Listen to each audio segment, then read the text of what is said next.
ఆధ్యాత్మిక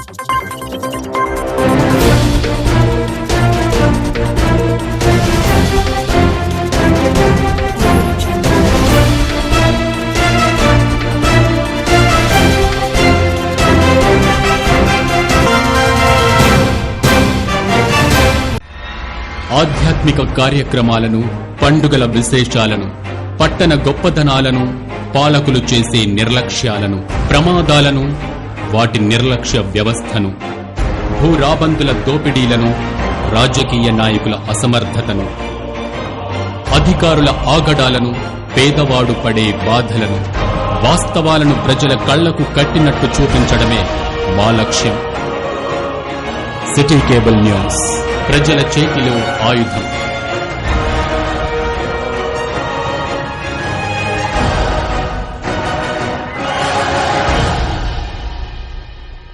welcome to city news. నేను మీ గడ్డమణిల్. ముందుగా హెడ్లైన్స్. మంచిర్యాల కార్పొరేషన్ సమస్యలను పరిష్కరించాలని డిమాండ్ చేస్తూ బీజేపీ ఆధ్వర్యంలో నిరసన కార్యక్రమం. అధికారులకు డిమాండ్లతో కూడిన వినతి పత్రం అందజేసిన పార్టీ రాష్ట్ర ఉపాధ్యక్షుడు రఘునాథ్ వెర్రబెల్లి.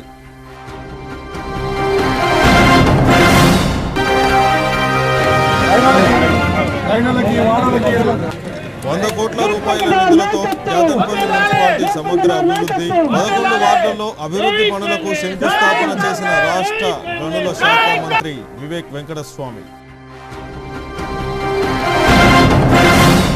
మంచిర్యాల మున్సిపల్ కార్పొరేషన్లో నెలకొన్న సమస్యలను పరిష్కరించాలని డిమాండ్ చేస్తూ ఈరోజు మంచిర్యాల కార్పొరేషన్ మున్సిపల్ కార్యాలయం ఎదుట బీజేపీ పార్టీ ఆధ్వర్యంలో నిరసన కార్యక్రమాన్ని చేపట్టడం జరిగింది. ఈ కార్యక్రమంలో పాల్గొన్న బీజేపీ రాష్ట్ర ఉపాధ్యక్షులు రఘునాథ్ వెర్రబెల్లి, జిల్లా అధ్యక్షులు నగునూరు వెంకటేశ్వర్ గౌడ్తో పాటు కార్యకర్తలు, నాయకులు పాల్గొన్నారు.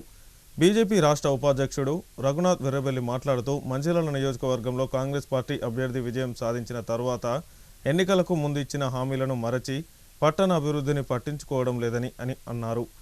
గత ప్రభుత్వం అనుమతించిన మంచిర్యాల అంతర్గం గోదావరి బ్రిడ్జిని కమిషన్ల కోసం బ్రిడ్జి నిర్మాణం రద్దు చేయించారని, వెంటనే వంతెన నిర్మాణాన్ని చేపట్టాలని, శాశ్వత డంప్యార్డ్ నిర్మించాలని, లక్ష్మీ టాకీస్ నుండి రాజీవ్ నగర్ ఫ్లైఓవర్ నిర్మించాలని, సున్నంబట్టివాడ 100 ఫీట్ల రోడ్లు పూర్తి చేయాలని, వార్డులలో రోడ్లు మరియు డ్రైనేజీ సమస్యలను వెంటనే పరిష్కరించాలని డిమాండ్ చేస్తూ ఈరోజు మున్సిపల్ కమిషనర్కు, జిల్లా కలెక్టర్కు వినతి పత్రాలను అందజేయడం జరిగిందని అన్నారు. మంచిర్యాల ఎమ్మెల్యే పట్టణ ప్రజలను రౌడీయిజంతో భయభ్రాంతులకు గురిచేసి మున్సిపల్ కార్పొరేషన్ ఎన్నికల్లో గెలవాలని చూస్తున్నారని ఆయన అన్నారు. ప్రజలు గమనిస్తున్నారని, పట్టణ సమస్యలు పరిష్కరించకుంటే రాబోయే ఎన్నికల్లో తగిన బుద్ధి చెప్తారని ఆయన అన్నారు. ఈ కార్యక్రమంలో బీజేపీ నాయకులు, కార్యకర్తలు తదితరులు పాల్గొన్నారు.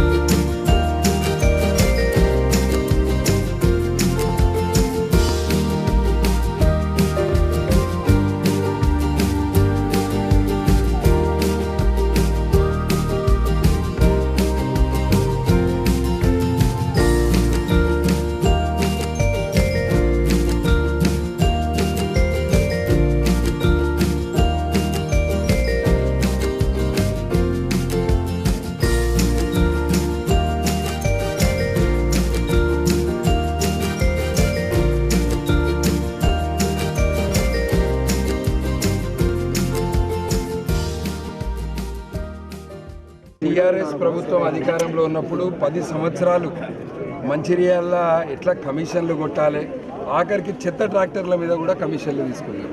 10 సంవత్సరాలు మంచిర్యాల మున్సిపాలిటీ డెవలప్మెంట్ కాలేదు. ఇప్పుడున్న కాంగ్రెస్ పార్టీ అధికారంలోకి వచ్చి ఇది 3వ సంవత్సరం, సగం అయిపోయింది అలా టర్మ్. ఎమ్మెల్యే గారు గెలిచినాక నెల రోజులల్లా ఆండాలమ్మ కాలనీ నుంచి డంప్యార్డ్ తీపిస్తా అని చెప్పిండు. ఆండాలమ్మ కాలనీని దత్తత తీసుకుంటా అని చెప్పిండు. ఇప్పటికి ఇది 3వ సంవత్సరం. ఒక ఆండాలమ్మ కాలనీ కాదు, గ్రీన్ సిటీ ఆ చుట్టుపక్కల ఉన్న కాలనీలన్నిటికి కూడా ఇక్కడ కోర్టు వరకు ఇవాళ డంప్యార్డ్ వలన ప్రజలు ఇబ్బందులు ఎదుర్కొంటారు. 6 నెలల లక్ష్మీ టాకీస్ నుంచి రాజీవ్ నగర్కి ఫ్లైఓవర్ నిర్మాణ పనులు చేపడతా అని చెప్పాడు. ఇప్పటి వరకు కనీసం పని ప్రారంభం కాలేదు. గతంలో బీఆర్ఎస్ ప్రభుత్వం నిర్లక్ష్యం చేసింది. ఆఖరికి గోదావరి మీద వంతెన 165 కోట్లు శాంక్షన్ అయ్యి కాంట్రాక్ట్ టెండర్ ఇచ్చినాక ఈ ఎమ్మెల్యే కేవలం స్వార్థం కొరకు తనకు వేరే దగ్గర కడితే మళ్ళా కొత్త కాంట్రాక్టర్ అయితే మళ్ళీ కమిషన్లు వస్తాయని వచ్చిన గోదావరి వంతెనను ఆపిన ఎమ్మెల్యే మన మంచి. ఇవాళ గోదావరి మీద వంతెన లేక ప్రజలందరూ కూడా పెద్దపల్లి, కరీంనగర్, వరంగల్ నుంచి మంచిర్యాలకు వచ్చేవాళ్ళు రాను 20 కిలోమీటర్లు, పోను 20 కిలోమీటర్లు వాళ్ళకు టైము, అటు ఇంధనము, ఇటు కాస్ట్ ఇవన్నీ కూడా పోతున్నాయి. అదేవిధంగా మంచిర్యాలకి 100 ఫీట్ రోడ్ అని చెప్పింది. ఎక్కడ పోయింది మీ 100 ఫీట్ రోడ్? సింగరేణి కార్మికులను, రిటైర్డ్ కార్మికులకు 2 గుంటల భూమి ఇస్తా అని చెప్పిండు. పాపం వాళ్ళు ఎలక్షన్లు అప్పుడు నమ్మి ఎమ్మెల్యే చుట్టూ తిరిగింది. ఇవాళ 2 సంవత్సరాలు అయింది, వాళ్ళ గురించి మాట్లాడటం లేడు. సింగరేణి పట్టాల సమస్యలు అట్లే ఉన్నాయి. ఇవాళ మీరు ఏ కాలనీ తీసుకున్నా, హైటెక్ సిటీ కావచ్చు, కొత్తగా వచ్చిన కాలనీలు కావచ్చు, ఎక్కడ తీసుకున్నా కనీస మౌలిక వసతులు, రోడ్లు లేవు, డ్రైనేజ్ వ్యవస్థ లేదు, తాగునీటి సమస్య, ఇవన్నీ కూడా మంచిర్యాల మున్సిపాలిటీలో చాలా పెద్ద సమస్యలు ఉన్నాయి. ప్రతి కుటుంబం దగ్గర సంవత్సరానికి 1000 రూపాయలు ప్రాపర్టీ ట్యాక్స్ కలెక్ట్ చేస్తారు. కలెక్ట్ చేసారు కానీ ఇలా కార్పొరేషన్ మీద ఎట్లా సెటిల్మెంట్లు చేయాలి, గుండాయిజం చేయాలి, రౌడీజం చేయాలి. ఇప్పుడు కొత్తగా పోటీ చేస్తా అనుకున్న కార్పొరేటర్లను కూడా పోలీసులను పెట్టి బెదిరిస్తాడు. బెదిరింపు రాజకీయాలు చేయాలని ఆలోచిస్తాడు కానీ మంచితనంతో ఈ మంచిర్యాలని డెవలప్మెంట్ చేయాలనే ఆలోచన లేదు. భారతీయ జనతా పార్టీ తరఫున ఇవాళ ఈ నగరంలో ఉన్న సమస్యలు, అదేవిధంగా పలు వార్డులలో ఉన్న సమస్యల మీద కలెక్టర్ ఇక్కడ కమిషనర్ గారికి కలిసి మెమొరాండం ఇద్దామని వస్తే ఇక్కడ పెద్ద పోలీస్ బందోబస్తు పెట్టి లోపలికి పోనీయకుండా బయటనే ఆపి కమిషనర్ని కూడా ఇక్కడ ఉండనీయకుండా పంపించేయడం జరిగింది. ఇవన్నీ కూడా ప్రజలు గమనిస్తున్నారు. రాబోయే మున్సిపల్ ఎన్నికలలో కాంగ్రెస్ ప్రభుత్వానికి గుణపాఠం జరుగుతుంది. మంచిర్యాల మున్సిపాలిటీ లోపల గత తెలంగాణ రాష్ట్రం ఏర్పడిన నుంచి నేటి వరకు 12 సంవత్సరాల కాలం పూర్తయింది. నేటి వరకు కూడా ఎక్కడి సమస్యలు అక్కడనే ఉన్నాయి. దాన్ని పరిష్కరించాలని కోరుతూ ఇవాళ భారతీయ జనతా పార్టీ ఆధ్వర్యం లోపల ఈరోజు మున్సిపల్ కార్యాలయం ముట్టడి చేద్దాము, వినతి పత్రం ఇద్దామని వస్తే కమిషనర్ గారు కూడా ఇక్కడ నుంచి లేకుండా పారిపోవడం జరిగింది. మంచిర్యాల లోపల కూడా ఆనవాతి అయిపోయింది. కలెక్టరేట్లో పోయి ఏదన్నా ధర్నా చేసి వినతి పత్రం ఇద్దామంటే కలెక్టర్ ఉన్నాడు, ఆ రోజు ఎటో వెళ్ళిపోతాడు. ఫ్రీ ప్లాన్గా బీజేపీ వాళ్ళు వస్తానన్నా, ప్రతిపక్ష వాళ్ళు ఎవరు వస్తారన్నా కూడా ఆయన ఎక్కడికి వెళ్ళిపోతాడు. ఇలా కమిషనరేట్కి ఇక్కడ మున్సిపల్ కమిషనర్ దగ్గరికి వస్తే ఆయన కూడా ఇక్కడ నుంచి ఎటో పరారైపోయింది. ఇవాళ అధికారులు ఎవరికి ప్రజలకు వత్తాసు పలకాల్సినటువంటి అధికారులు ఇవాళ కాంగ్రెస్ పార్టీ నాయకులకు, అదేవిధంగా అధికార పార్టీ నాయకులకు తొత్తులుగా ప్రవర్తిస్తూ ఉన్నారు. వాళ్ళ పనులు పక్కకు పెట్టి తీర్థయాత్రలు తీసే విధంగా ప్రవర్తిస్తూ ఉన్నారు. ఇది సరైనది కాదని నేను హెచ్చరిస్తా ఉన్నా.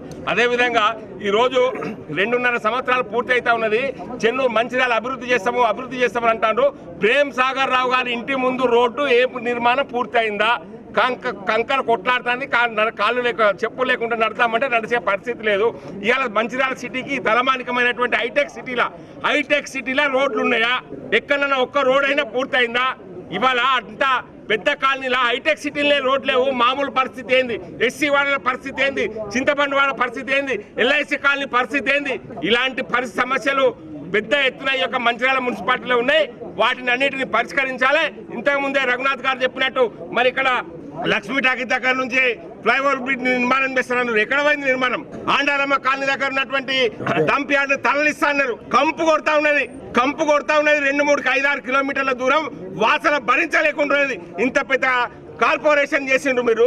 కార్పొరేషన్లో ఇటువంటి పరిస్థితి ఉంటే మీ పాలన లోపల ఈ యొక్క మంచిర్యాల పట్టణ పరిస్థితి, ప్రజల పరిస్థితి ఏమిందో అర్థం చేసుకోవాలి. ఇప్పటికైనా కూడా ప్రేమ్ సాగర్ గారు స్పందించాలి, మున్సిపల్ అధికారులు స్పందించాలా. మంచిర్యాల పట్టణ అభివృద్ధికి నిధులు కేటాయించి త్వరితగతిన పూర్తి చేయాలని చెప్పి భారతీయ జనతా పార్టీ డిమాండ్ చేస్తా ఉన్నది. క్యాతన్పల్లి మున్సిపాలిటీని 100 కోట్ల రూపాయల నిధులతో అభివృద్ధి చేస్తున్నామని రాష్ట్ర గనుల శాఖ మంత్రి వివేక్ వెంకటస్వామి అన్నారు. మంచిర్యాల జిల్లా క్యాతన్పల్లి మున్సిపాలిటీలో రాష్ట్ర మంత్రి వివేక్ వెంకటస్వామి జిల్లా కలెక్టర్ కుమార్ దీపక్తో కలిసి పలు అభివృద్ధి కార్యక్రమాలకు శంకుస్థాపనలు చేశారు. ఈ సందర్భంగా రాష్ట్ర మంత్రి వివేక్ వెంకటస్వామి మాట్లాడుతూ తాను మంత్రి అయిన తర్వాత 70% నిధులు క్యాతన్పల్లి మున్సిపాలిటీకి నగర అభివృద్ధి కింద టీఎంఎఫ్ మరియు సిఎస్ఆర్ నిధులు శాంక్షన్ చేయించి అభివృద్ధి పనులు చేస్తున్నామని ఆయన అన్నారు. క్యాతన్పల్లి మున్సిపాలిటీ 11 వార్డుల్లో సీసీ రోడ్లు, డ్రైనేజీ పనులకు ఈరోజు శంకుస్థాపన చేయడం జరిగిందని అన్నారు. గత ప్రభుత్వ పాలనలో టీఆర్ఎస్ ఎమ్మెల్యే పనులు చేయిస్తున్నట్లు ప్రొసీడింగ్స్ మాత్రమే ఇప్పించాడని, వాస్తవంగా క్యాతన్పల్లికి చేసిందేమీ లేదని ఆయన అన్నారు. ఈ కార్యక్రమంలో మున్సిపల్ అధికారులు, కాంగ్రెస్ నాయకులు, కార్యకర్తలు పాల్గొన్నారు.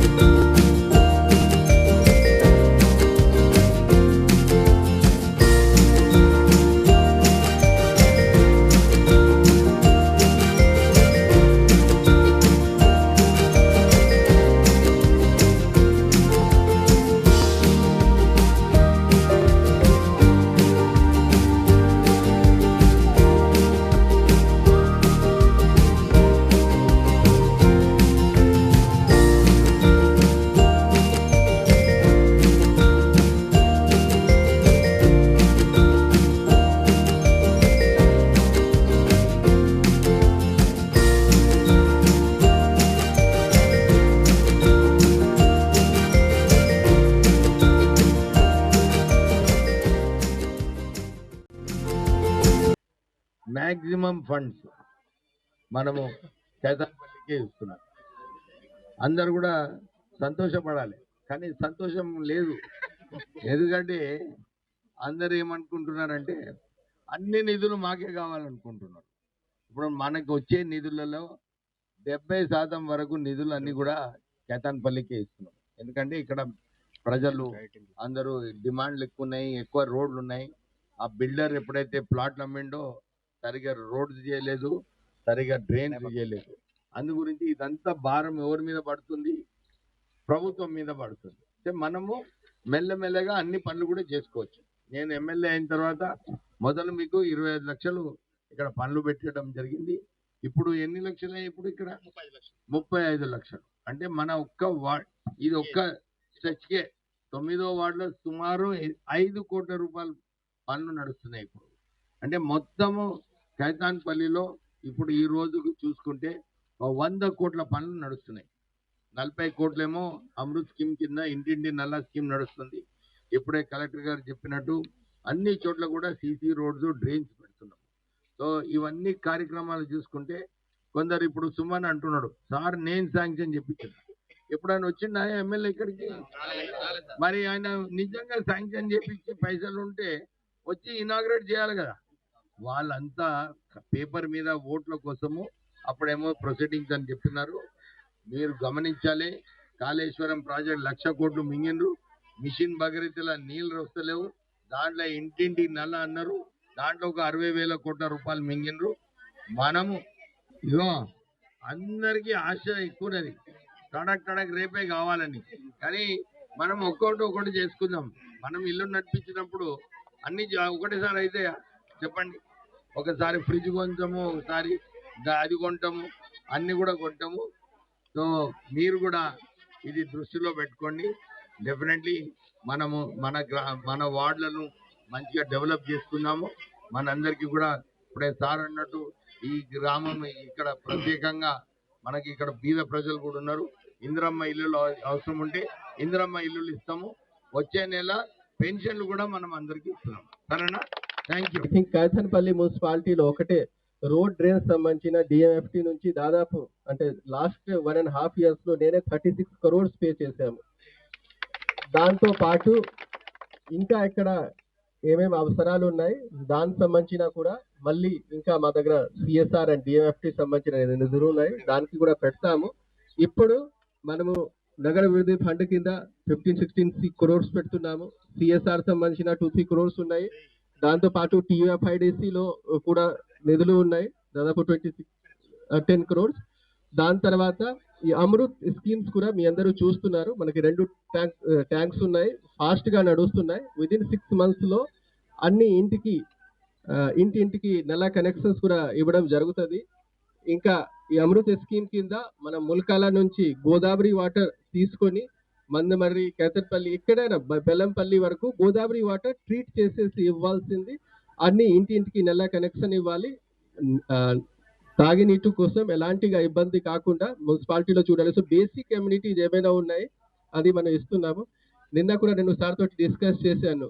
అన్ని మున్సిపాలిటీ కంటే ఎక్కువ మీరు ఓపెన్ జిమ్, చిల్డ్రన్ పార్క్ చూస్తే కేతన్పల్లిలో ఉన్నాయి. తర్వాత కూడా మనకి రిక్వెస్ట్ వస్తున్నాయి, దానికి సంబంధించిన కూడా ప్రయారిటీ వారీగా మనం టేకప్ చేస్తాము. అండ్ ఇంకా బేసిక్ నెసెసిటీస్ ఏమేమి ఉన్నాయి మన మున్సిపాలిటీలో ఏమేమి ఉండాల్సింది అన్నిటికీ మనం నోట్ చేస్తున్నాం. ఫస్ట్ ఈ పనులు పూర్తి చేసేసి నెక్స్ట్ విడుదలలో కూడా ఏమేమి మిగిలిపోతుంది అన్నిటికీ చేస్తాము. అండ్ విల్ ఇన్ష్యూర్ దట్ ఏం ఇబ్బంది కాకుండా ఇక్కడ పబ్లిక్ ఏం ఇబ్బంది కాకుండా అన్ని చూస్తాం. Thank you. లక్షట్పేట పట్టణంలో వ్యాపారం నిర్వహిస్తున్న సత్యనారాయణ జనరల్ స్టోర్ యజమాని పాలకుర్తి సత్యనారాయణ రమాదేవి దంపతులు అయ్యప్ప మాలలో మొట్టుపల్లికి సంబంధించిన 16 TG 5299 ఓ ప్రైవేటు సర్వీస్లో శబరిమలై దర్శనానికి వెళ్లారు. 15న అయ్యప్ప స్వామి దర్శనం చేసుకొని తిరుగు ప్రయాణంలో కన్యాకుమారి వద్ద బైపాస్ రోడ్లో నిన్న సాయంత్రం 6:55 అయ్యప్ప స్వాముల కోసం 2 గంటల సేపు టూరిస్టు నిలిపివేశారు. సముద్ర స్నానం, అక్కడున్న దేవాలయాలు సందర్శించి టూరిస్టు ఆపిన చోటికి రాత్రి 9 గంటలకు దంపతులు రోడ్డు దాటుతుండగా ఓ వాహనం ఢీకొని దంపతులు అక్కడికక్కడే మృతి చెందారు. మృతి చెందిన దంపతుల మృతదేహాలను కన్యాకుమారి ప్రభుత్వ ఆసుపత్రికి తరలించారు. అక్కడి పోలీసులు కేసు నమోదు చేసుకొని దర్యాప్తు చేస్తున్నారు.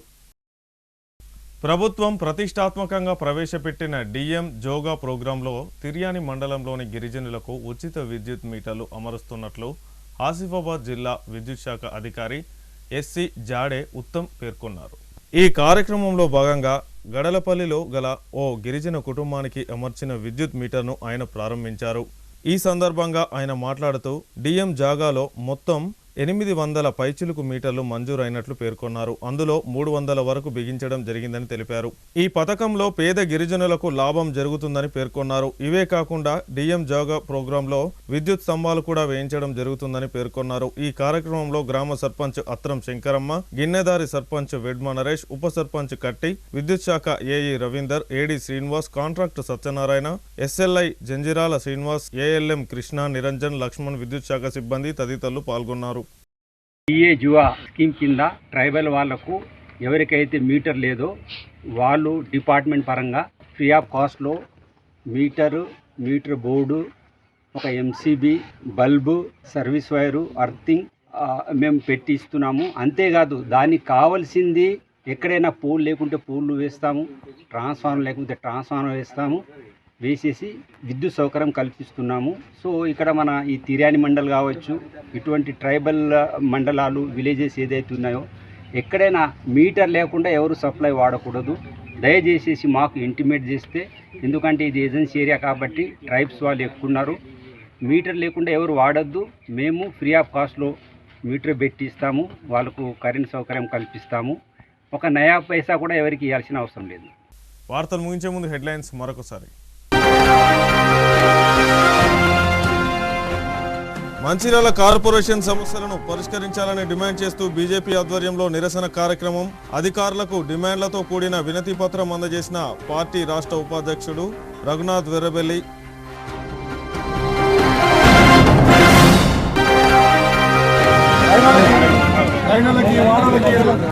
₹100 కోట్ల నిధులతో యాదన్పల్లి మున్సిపాలిటీ సమగ్ర అభివృద్ధి. 11 వార్డుల్లో అభివృద్ధి పనులకు శంకుస్థాపన చేసిన రాష్ట్ర గనుల శాఖ మంత్రి వివేక్ వెంకటస్వామి. సిటీ న్యూస్ ఇంతటితో సమాప్తం. తిరిగి ప్రసారమయ్యే సిటీ న్యూస్లో మళ్ళీ కలుసుకుందాం. అంతవరకు సెలవు. నమస్కారం.